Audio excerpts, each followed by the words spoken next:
Добре дојдовте во новиот подкаст од серијата подкасти Чекор напред со М6. Денешна тема е малопродажбата. Малопродажбата е една од битните фактори во ланецот на дистрибуција на производите.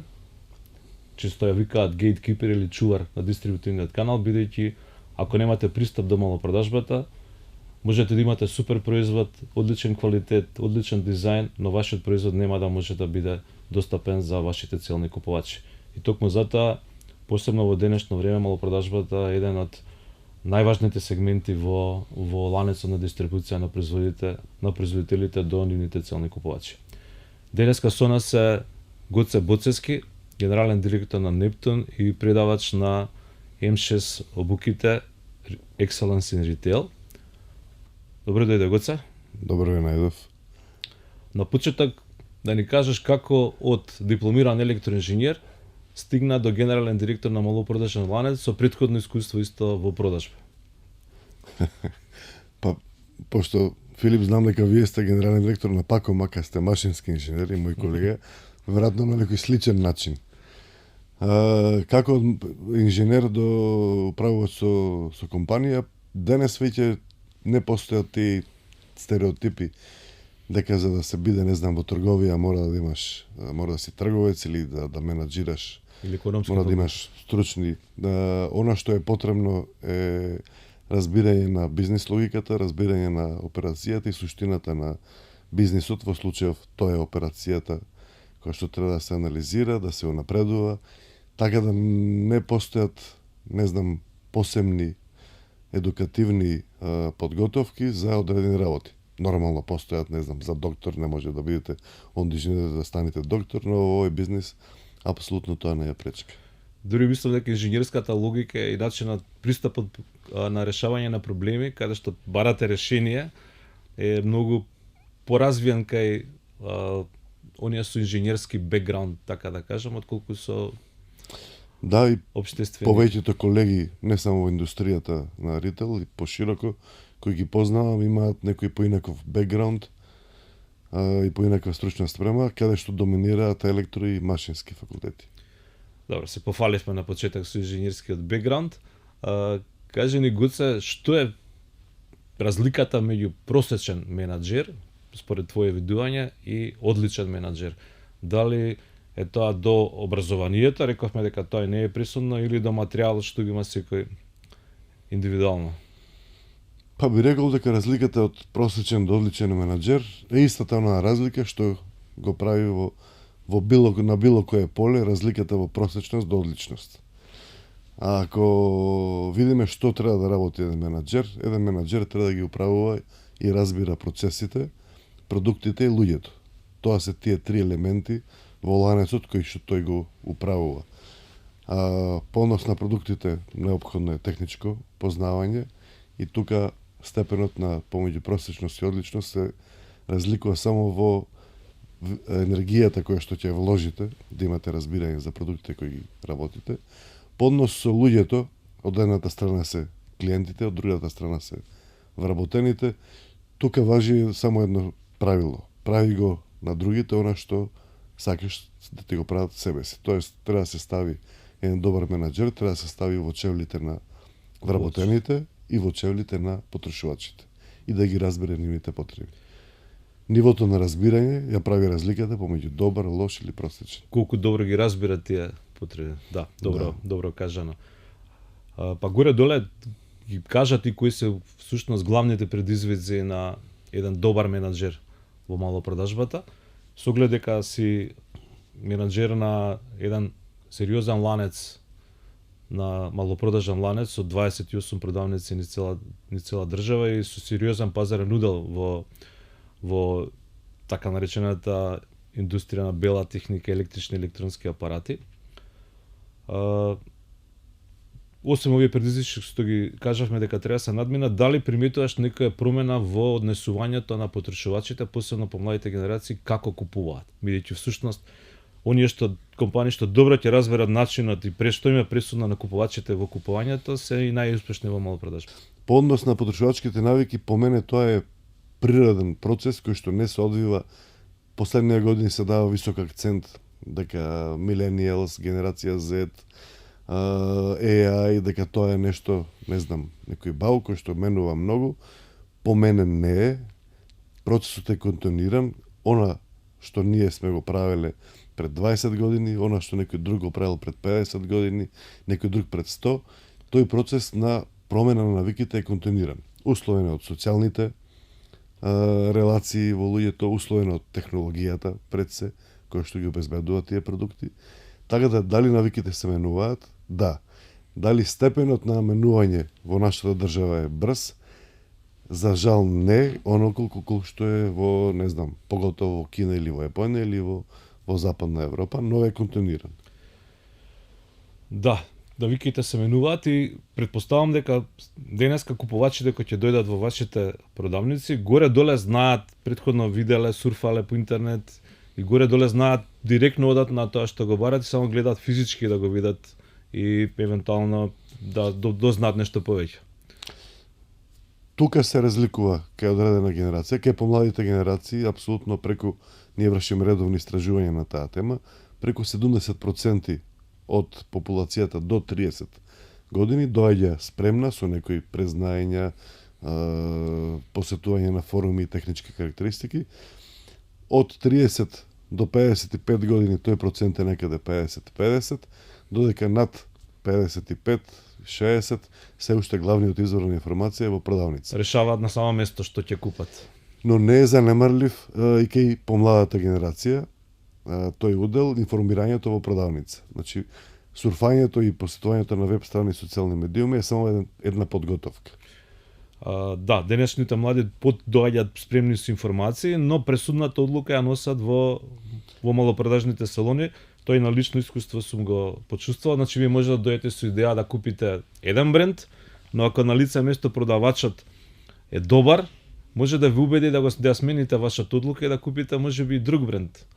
Се случува тоа, претпоставам. За да ја збогатиме статистиката во Нептун, вие сте во таа првата младата генерација, зрелата или постарата? Јас сум над 50 генерација, така да пола-пола. Зрела. Да. Така да, дали продавачите што работат во вашите продажни салони, како успеате да ги мотивирате и дали се секогаш добро технички подготвени, како што гледам, они се поделени по категории. Секој да има, пошто кај вас е специфични производи, мора да имате техничко познавање ако некој ги потпраша дополнително за тој производ. Клучното влијание на одлуката дали еден купец ќе купи нешто или не, или да си излезам факторот кој што има највисок степен на влијание е продавачот.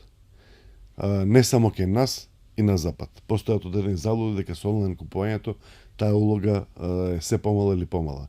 Но сите истражувања и најактуелни за 2024 година покажуваат дури во најразвиените земји со онлайн пазарување, 70% од луѓето што купиле така наречено онлайн, претходно биле во продавница и со помош на продавачите одбрале одреден продукт.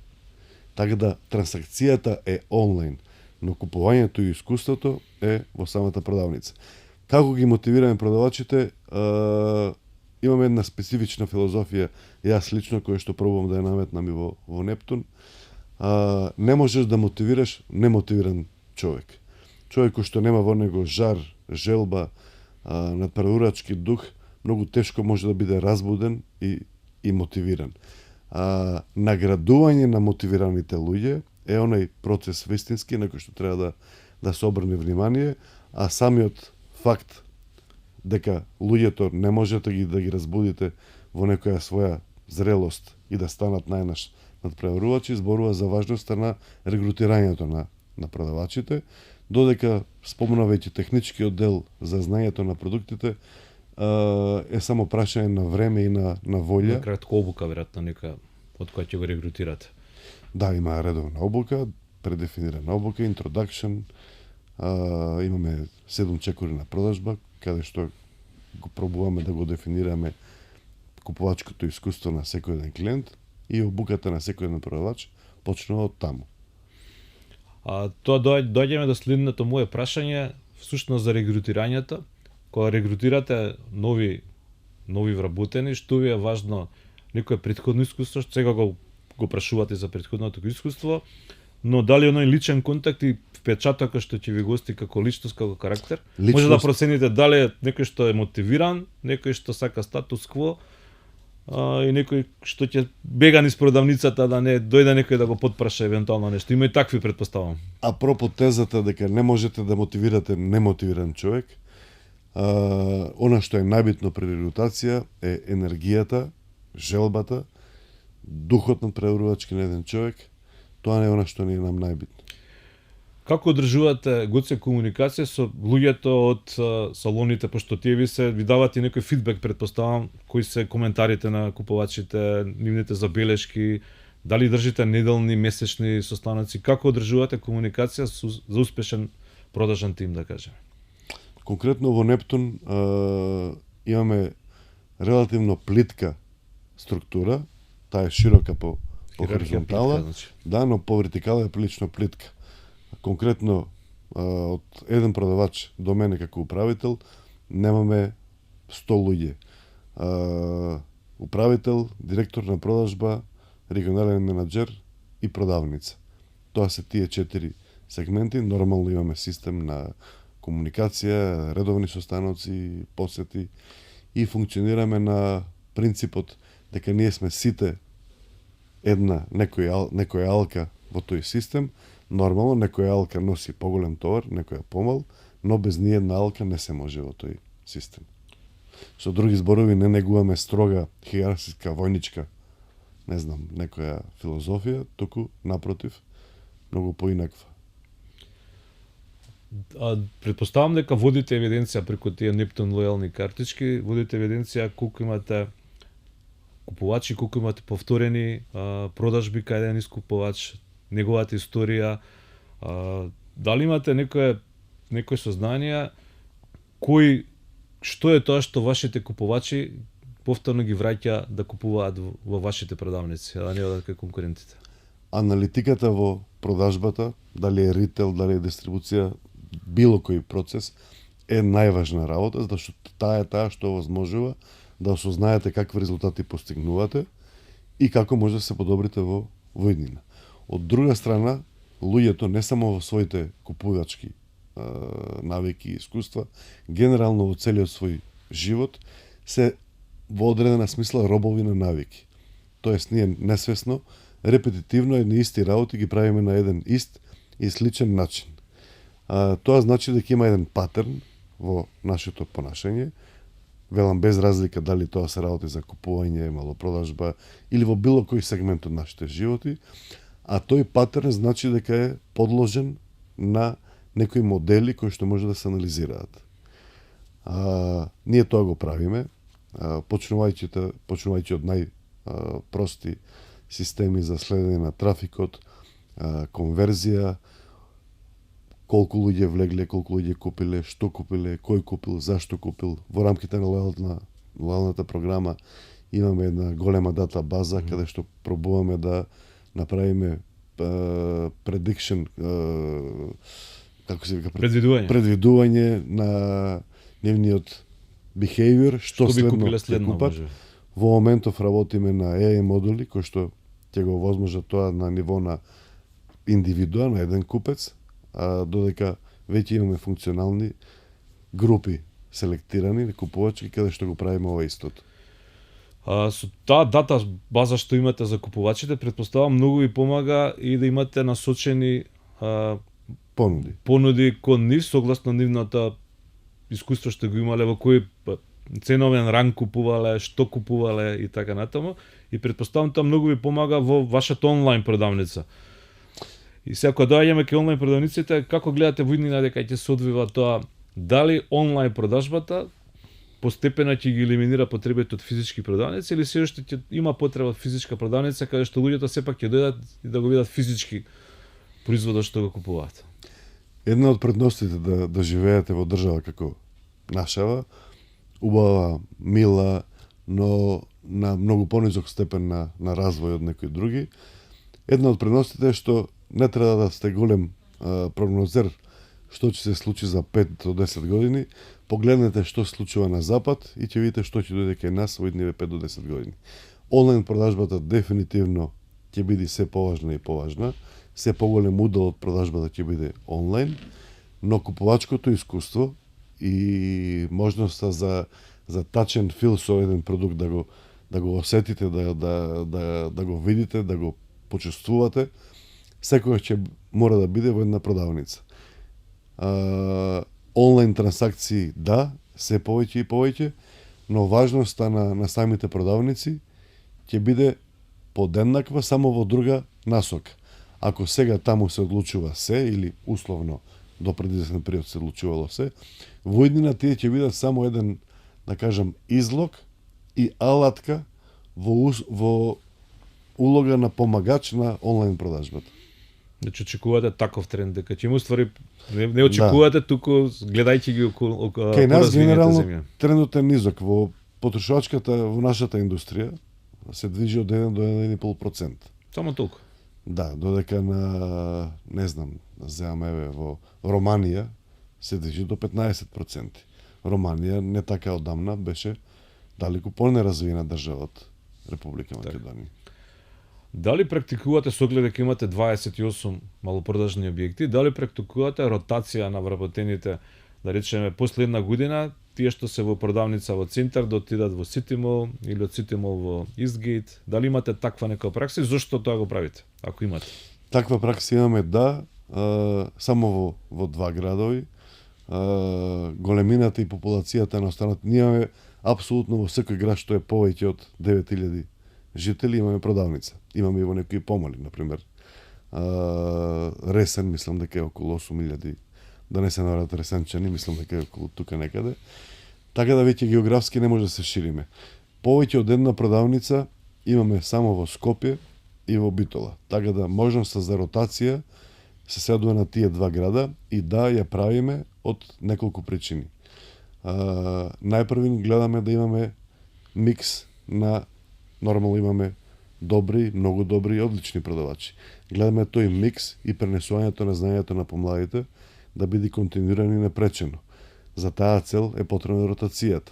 Ротацијата е потребна и од аспект на едноставно ви досадува некогаш кога сте во една иста продавница со една исти клиенти, запознавањето на нови клиенти на нова територија на градот, не само што го збогатува вашето искуство, е освежување за самите клиенти.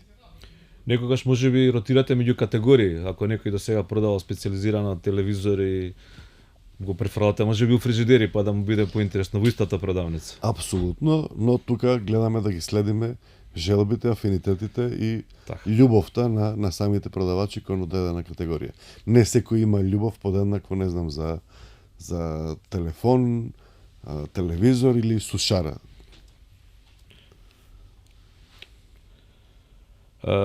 Кои метрики споменавте дека ги следите перформансите на салоните? Предпоставам сите ги третирате како посебни единици. Кои се ваши клучни индикатори бизнис за дали една продавница е успешна, дали број на фискални сметки, промет по вработен, промет по метар квадратен, кои ви се некои параметри по кои носите одлуки? Имаме 3 параметри кои што не сакаме да ги раздвоиме, да кажеме ова е побитен од овој. Тоа е задоволство на клиентите пред се, кој што го мериме преку NPS, Net Promoter Score. Net Promoter Score вршиме на ниво на продавница, не на ниво на град, со цел да можеме да детектираме што попрецизно, што и каде и како се случува. Net Promoter Score во изминативе 5 години се движи помеѓу 69 и 73, конкретно минатата 24 имавме 73. Тоа е одличен резултат. Net Promoter Score е од минус 100 до 100 и се што е над 30 се смета за одлично, така да ова е многу висок резултат. Следниот фактор кој што го следиме е конверзија. Тоа значи, една продавница не е битно дали направила во една година 1 милион, 5 милиони, 10 милиони евра, нормално дека е битно во рамки на бизнисот, но она што е побитно од тоа е конверзијата. Тоест, степенот на секој 100 луѓе што влегле во таа продавница, колку од нив купиле. Ако јас и вие сме, не знам, во една продавница, и ако направиме 100.000 евра, а во некоја друга продавница направиле 1 милион евра за истиот период, не значи дека таа продавница е поуспешна од нашата. Ако ние, не знам, 30% од луѓето што влегле, сме ги конвертирале во задоволни купувачи, а во другата продавница биле само 10%, тоа значи дека тие направиле 1 милион, но можеле многу повеќе. А ние било реално да се очекува да направиме, не знам, 60.000, а сме направиле 100.000. Така да конверзијата е апсолутно многу побитна од самиот обрт. И третиот фактор е задоволството на engagement левелот на самите вработени. Затоа што овие се тесно врзани работи. Не можете да имате среќни купувачи ако немате задоволни вработени. А тоа како го мерите? Задоволството на клиентите преку Net Promoter Score. Последново со вработените? Вработените имаме и така наречени engagement survey, кои што го ја мерат нивната лојалност, волја, задоволство од работата, додека конверзијата се мери број на влезови. Тоа е статистички. Не со продукти, туку со фискални сметки, затоа што се мери колку луѓе купиле, а не дали купил некој едно или 10. Тоа се други мерки, но не толку важни колку овие.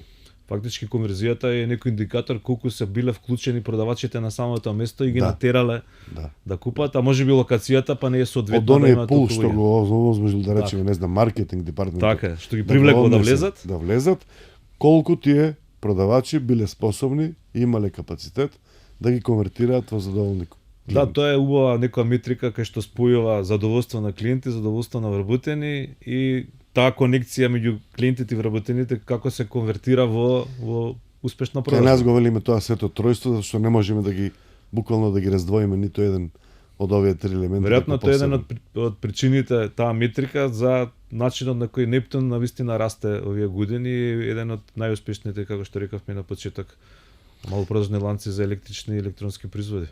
За да може да решавате или унапредувате одредени ситуации, вие мора да знаете каде е проблемот. Така. За да знаете каде е проблемот, мора да имате систем на мерливост и следливост. Така е. Од аспект на оперативно водење на малопродажниот ланец и продавниците, како го менаџирате управувањето со залихите, да кажеме, бидејќи кога ќе влеземе гледаме многу артикли внатре, па може да проверат ако нема во оваа продавница, дали има во друга да го донесат, како тоа успешно го менаџирате? Посебно кога имате веројатно 5-6 артикли со кои во моментот располагате.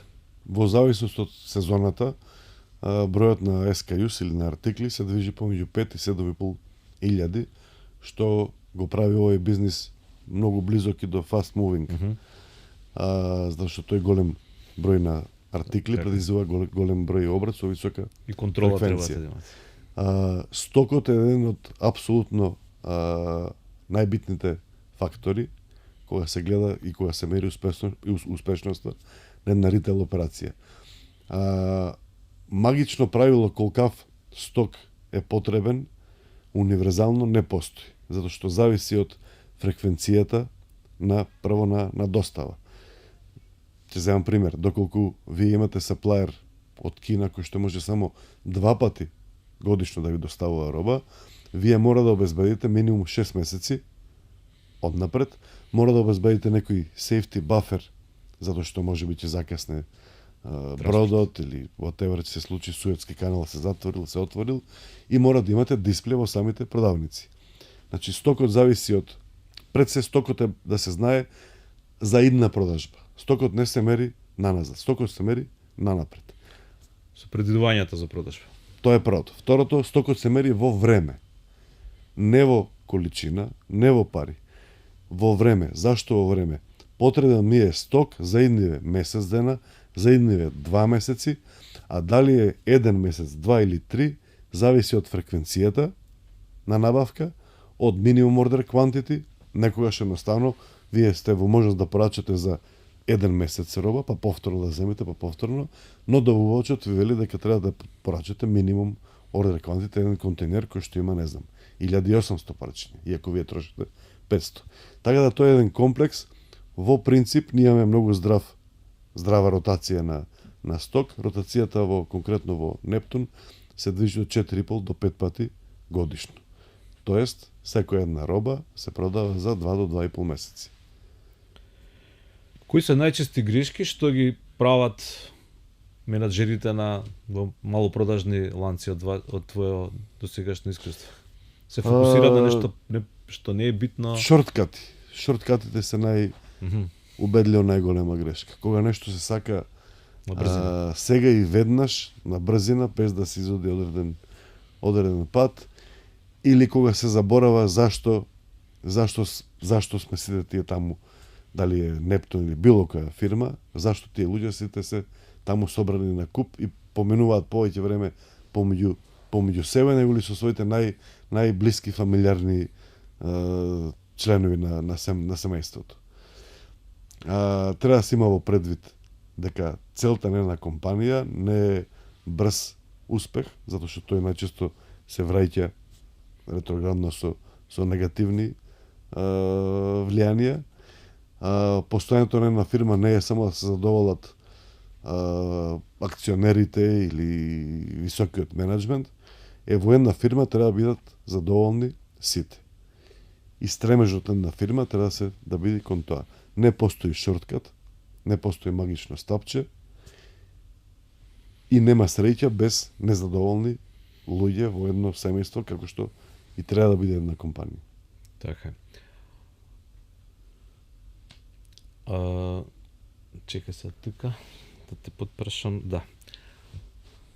Веројатно имате незадоволни клиенти што се враќаат, се жалат, ви пишуваат. Како се справувате со незадоволните клиенти? Кои техники се онака најефикасни кога некој ќе се јави и ќе се пожали или на продавачот или на производот? Па веројатно имаме многу, неверојатно сигурно. Прво самиот факт што имаме пазарен удел од скоро 50%, тоа зборува дека секој втор купувач, така речи, пазари во нашите продажни салони. Со самото тоа веројатноста да имаме незадоволни клиенти е голема.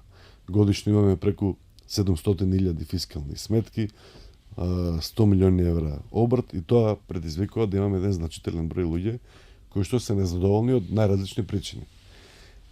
Нити нашите купци, нити нашите вработени, сите се идеални. Како ги решаваме? Имаме принцип. Обично кај нас постои една изрека народна која што вика муштеријата е секогаш во право.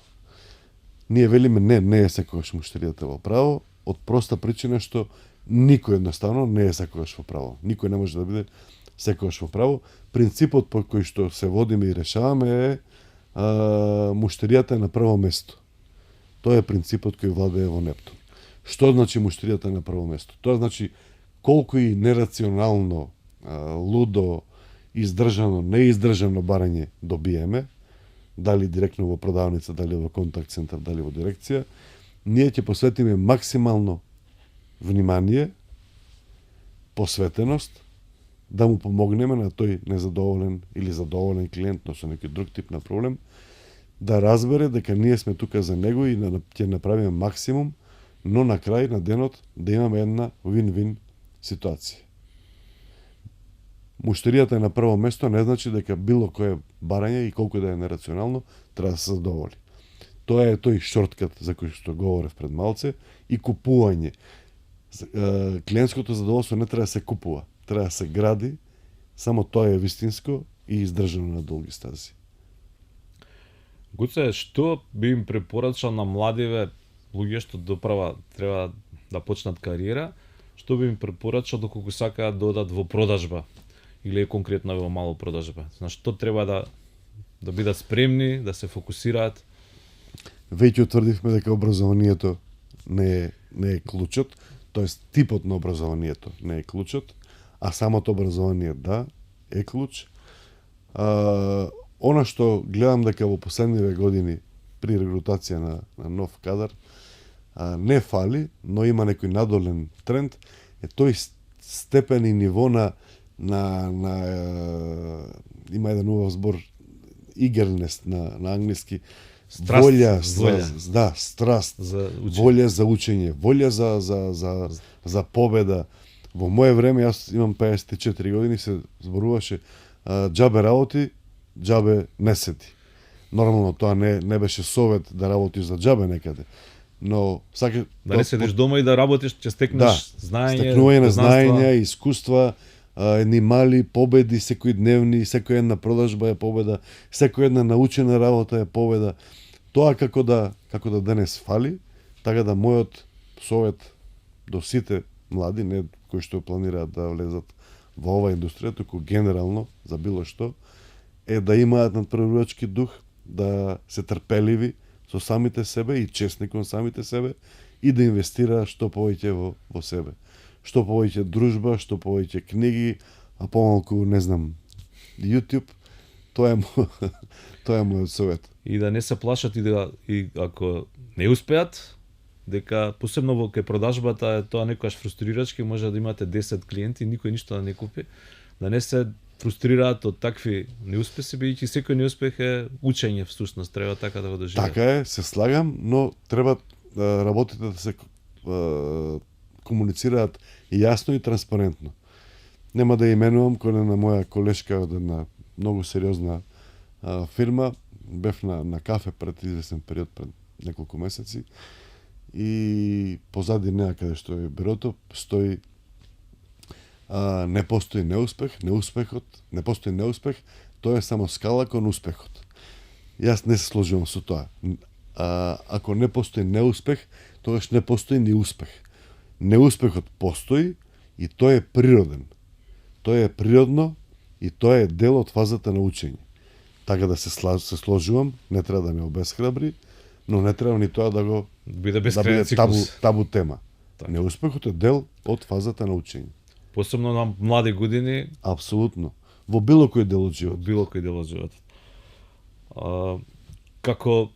Како е долго време во продажбата, кој ти бил најголем предизвик до сега во кариерата, да кажеме?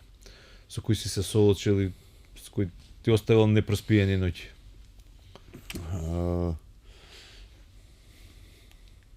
Постојат генерално два типа на менаџери. Така наречени менаџери со стап, кои што авторитетот и редот преферираат да го задуваат со стап, и менаџери со стекнат авторитет. Јас се трудам да бидам од овие вториве, што ме прави емотивен во својата работа, како што сум и во приватниот живот. Така да, можеби е тоа слабост или предност, веројатно и двете, во зависност од како го менаџирате и артикулирате. Така да, поврзано со таа моја карактеристика, пред да работам во Нептун, работев во една друга компанија, претходно да работев во Toyota Македонија. Во време на криза во 2008 година, кога имаше глобална светска криза, која што поготово го погоди автомобилскиот свет, моравме да најдеме начин како да ја намалиме работната сила за 25%, и тука немаше компромиси со менеджментот на Toyota Balkans, и мораше тоа да се направи, и веројатно тоа ми беше најголем предизвик, поготово во таа фаза на животот, со најмногу, не знам, непроспиени ноќи. Да, кога треба да одберете меѓу луѓе со кои сте биле секој ден, ги знаете. Да, затоа што, кажав, за да ги разберете луѓето, мора да се идентификувате со нив и да се ставите во нивните чевли. Кога вие би биле еден од нив, апсолутно тоа не би било пријатно. Рековме кој е најголем предизвик со кој си се соочил, а кој е некоја ситуација најзабавна, најинтересна случка од кариерава која ти останала во сеќавање со некој клиент? Ако беше најтешко, она што е најдобро е успехот. А случки со клиенти имаме многу, но една анегдота што се истакнува, се сретнав со еден клиент во една пригода каде што имаше поплака. Ние нудиме премиум испорака во рамките на Нептун, каде што доставуваме продукт, инсталираме, дали е тоа машина за садови или машина за перење, го собираме ѓубрето, ја собираме и старата машина, доколку не може што да се направи. И тој ми вели, имам една забелешка, супер сте, браво, ја искористив таа премиум услуга, но имам една забелешка и молам да се коригира тоа. Велам, кажете што е проблемот. Вика, све што треба да се направи од премиум за машина за перење се направи, но цревото не се поврзало во дотокот за вода. И тоа ме иритира. Знам дека е мала работа, но ме иритира. Јас му се извинив за пропустот, го прашав дали бил во моментот на инсталирање таму. Често пати знаат луѓето да кажат, не остави го, тоа е најлесно, сакам да ичистам тука позади или било што. Вика, не бев, но ми пренесоа, сигурно. Ќе проверам веднаш и ќе ти сеам. Проверувам и гледам дека тоа е случило пред 2,5 години. Бев збунет. Викам, му сеавам, велам, вие имате уште една машина купена, тоа било денови. Викам, не. Па викам, ова било пред 2,5 години. Веројатно цревото во меѓувреме сте го вклучиле. Да. Вика, но инсистирам да дојдат, да го изедат и пак да го стават. И тоа е една, не знам... И дали дојда и пак го ставија, или остана? Тоа е еден од тие неразумни барања на клиентите. Понудивме, но на крај сепак одби човекот и кажа, нема проблем. За да не остане на тоа, за следното купување понудивме дека ќе има гратис премиум испорака за едниот продукт. Значи сепак сте му понудиле разумен компромис, да. Што се вели и за вас и за него нешто прифатливо и плюс да го стимулирате да купи повторно нешто од вашите... Она што за некого е ситница, за некого друг е голема работа, така да ние го разбравме тоа во тој случај, затоа да реагиравме така. Гоце, колку вложувате како компанија во едукација на вработените? Апсолутно многу, затоа што тоа го сметаме од еден од врвните приоритети. Во делот на HR апсолутно врвен приоритет. Напоменав неколку пати колку е таа важност за развивање на знаењата, духот, честноста кон себе и кон компанијата. Инвестираме многу, имаме партнери, M6 Educational Center, едукативна центар е наш најголем партнер во рамките на тие едукативни процеси. Имаме и своји сопствени, во моментов, конкретно во рамките на оваа година, заедно со помошта на менаџерите и персоналот од M6, имаме намера да развиеме сопствена Нептун Академија, каде што со комбинирани сили од наши вработени како предавачи со сопствени ресурси, но и со комбинација на M6 Едукативниот центар, ќе имаме академија која што ќе произведува кадри, затоа што свесни сте, се повеќе имаме одлив на популација, се помал избор за вработени, се помало потрошувачко тело и за жал тоа е тренд кој што нема да прекине во идниве 5 до 10 години. Затоа едукацијата, таа од секогаш била важна, но во овој период е од екстремна важност. Едукацијата е клучна и фирмите историски гледани во Македонија, оние фирми што вложувале во своите вработени, се уште се меѓу најдобрите во својата индустрија. И тоа кој прв ќе го разбери и свати, мислам дека секој ќе има конкурентска предност пред останатите. Ти благодарам, Гоце, за денешното гостување, што беше наш гостен и што сподели дел од своите знаења, своите успеси, своите предизвици со нас.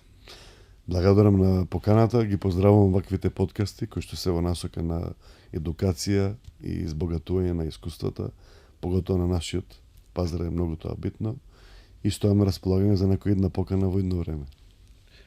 Почитувани гледачи, тоа беше разговорот со Гоце Боцевски, генерален директор на Нептун.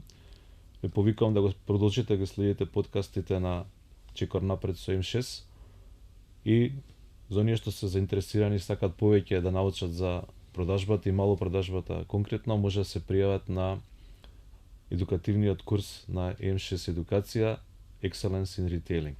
Ви благодарам.